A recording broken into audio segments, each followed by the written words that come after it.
High کے بعد exclusive مناظر ابھی نکلے سینٹرل جیل برطان سے. سر کیا میسج دیں گے؟ 7 بار گرفتار ہوئے ہیں اور آج پہلی بار کھلی فضا میں سانس لے رہے. اللہم صلی وسلم مبارک علی سیدنا محمد وعلی آل محمد. سب سے پہلے تو اللہ کا لاکھ شکر گزار ہوں کہ آپ سب کی دعاؤں سے اور اپنی ماں کی دعا سے اللہ نے استقامت دی اور یہ آج 78واں دن ہے کنٹینیوس پرپیچول اریسٹ کا. میں اس بات پہ خوش ہوں کہ جس ویژن پہ اپنے چیئرمین عمران خان صاحب کے ساتھ میں شامل ہوا تھا اللہ نے اسی پہ ثابت قدم رکھا. جس طرح اللہ نے دعا بھی بتائی ہے قرآن میں کہ ربنا افرغ علینا صبرا وثبت اقدامنا وانصرنا علی القوم الکافرین. میرا میسج محبت کا ہے. عمران خان صاحب میرے لیڈر ہیں اور رہیں گے اور انشاءاللہ وزیر اعظم بنیں گے دوبارہ اور پاکستان تحریک انصاف کی انشاءاللہ حکومت آئے گی. میرا میسج یہ ہے کہ پاکستان کو سیاسی انتقام کی نہیں پاکستان کو سیاسی استحکام کی ضرورت ہے اور اس وقت اس ملک کو ایک پرامن طریقے سے ایک شفاف الیکشن کی طرف لے کے جانا چاہیے. ہم سب پاکستانی ہیں. ہم میں دہشت گرد اور غیر محب وطن کوئی نہیں. میں ہمیشہ پہلے بھی اس بات کا جب حکومت میں تھا جب پہلے پوزیشن میں تھا یہ کہتا تھا کہ کسی پہ غداری کے فتوے نہ لگائیں. آج اللہ تعالیٰ کے کرم سے وہ کیس بھی میرے پہ ختم ہو گیا 9 مئی کا. باقی بھی جتنے 2 کرپشن کے کیسز نے لگائے 4 MPO سارا کچھ اللہ کے کرم سے ختم ہوا.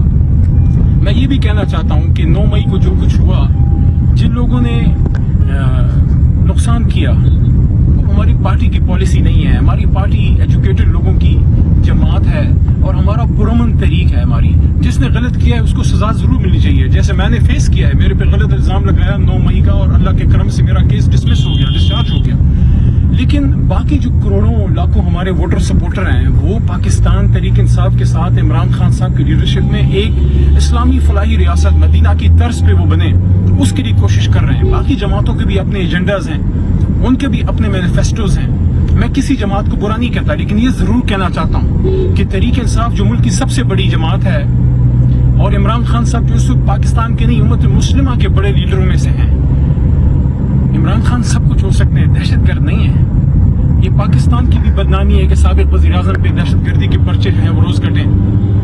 میرے خیال میں عمران خان صاحب سابق وزیر اعظم کے طور پہ اور تحریک انصاف جو ملک کی سب سے بڑی جماعت ہے ایک وقت میں ملک میں ہماری حکومت تھی پختونخوا پنجاب گلگت بلتستان کشمیر میں تو میری یہ ایک استدعا ہوگی کہ اگر ہم چاہتے ہیں ملک آگے بڑھے تو کسی جماعت کو اب کارنر نہ کریں دیوار سے نہ لگائیں. ان کو الیکشن میں لے کے آئیں اور عوام کو فیصلہ کرنے دیں اور یہ بھی میں کہنا چاہتا ہوں جو کوئی اس طرح کی کوئی شرنگیزی کی باتیں پھیلا رہا ہے عمران خان صاحب نے ہمیشہ یہ بات کی ہے کہ پاکستان کی حفاظت اور سلامتی کے لیے پاک فوج بہت اہم ہے اور انہوں نے یہ بھی بارہا کہا کہ میرے سے بھی زیادہ اہم ہے. تو جب خان صاحب نے خود یہ کہا تو اس کے بعد کسی قسم کی کسی شک و شبے کی کوئی گنجائش نہیں ہے. ہاں جن لوگوں نے غلط کیا ان کو سزا ملنی چاہیے لیکن اس کی سزا ہمارے لاکھوں کروڑوں ووٹر سپورٹر کو نہیں ملنی چاہیے. انشاءاللہ یہ تحریک انصاف رہے گی.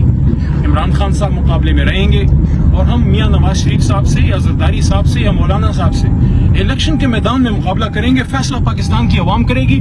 اگر کوئی فاصلے آئے ہیں ہمارے اداروں کے بیچ میں اور ہمارے PTI کے ووٹر سپورٹر کے بیچ میں یا کوئی غلط فہمیاں ہیں اداروں کے اور خان صاحب کے بیچ میں میرے سے جو ہو سکا وہ غلط فہمیاں ختم کرنے کی کوشش کروں گا. میری بھرپور کوشش ہوگی کہ ہماری یہ تحریک جو ہے یہ آگے بڑھے اور انشاءاللہ عوام کی طاقت سے اور اللہ کی مدد سے عمران خان صاحب ایک بار پھر پاکستان کے وزیر اعظم بنے. اور جو کچھ لوگ ہم سے گئے بھی ہیں میں ان پہ برا بھلا نہیں کہتا لیکن یہ ضرور کہنا چاہتا ہوں کہ یہ وقت تھوڑا سا امتحان کا تھا. اپنے لیڈر کے ساتھ کھڑے رہتے تو اچھا تھا اسی میں عزت تھی. لیکن بہرحال میں چونکہ جس کے ساتھ وقت گزر جائے اس پہ میں کبھی برا بھلا نہیں کہتا. میرا میسج صرف اتنا ہے کہ علی محمد سب کچھ ہو سکتا ہے دہشت گرد نہیں. مجھے دکھ اس دن ہوا جب 3 MPOs کے بعد میں اپنے آبائی شہر مردان آیا اور اگلے دن مجھے پتہ لگا کہ میرے پہ دہشت گردی کا پرچہ کٹا ہے اور وہ اللہ کے کرم سے پہلی پیشی میں ڈسچارج ہو گیا. اور جب ہاتھوں میں ہتھکڑیاں لگے اپنے ہی مردان میں جہاں میں نے وکالت سیکھی اور پریکٹس بھی کی وکیل کو ایک پاکستان کے ایک ایجوکیٹڈ شخص کو جو 2 مرتبہ پارلیمان میں رہا پتہ نہیں کس کو خوش کرنے کے لیے ہاتھوں میں ہتھکڑیاں باندھی گئیں اور ہتھکڑی لگے ہاتھوں میں نے اپنا عدالت میں اپنے کیس میں آرگومنٹس کیے. عزت ذلت اللہ دیتا ہے.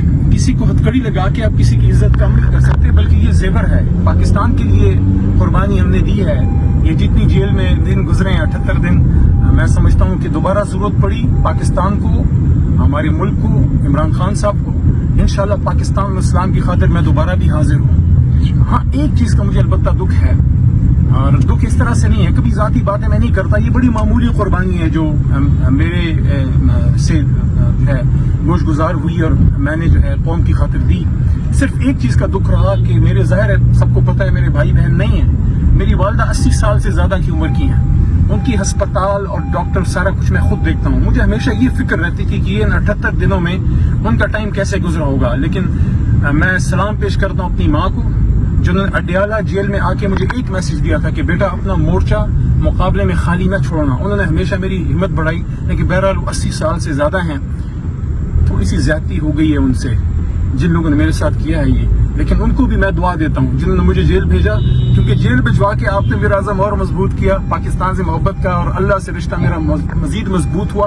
میری دعائیں ہیں پاکستان کے تمام سیاسی کارکنوں کو کہ آپ پاکستان کی بقا اور سلامتی کے لیے کوشش کریں. ایک دوسرے کو دیوار سے لگا کے ہم کسی کا فائدہ نہیں کریں گے. پاکستان مضبوط ہوگا, ہمارا سیاسی سسٹم مضبوط ہوگا, سیاسی جماعتیں مضبوط ہوں گی, پاک فوج مضبوط ہوگا, تو یہ ملک مضبوط ہوگا. ایک دوسرے کو جس کو بھی ہم نیچا دکھائیں گے نقصان پاکستان کا ہوگا. فیصلہ عوام کو جو ہے وہ کرنے دیں. آخر میں پھر وہی بات کروں گا کہ پاکستان زندہ باد, پاکستان تحریک انصاف پائندہ باد, اور انشاءاللہ وزیر اعظم عمران خان انشاءاللہ.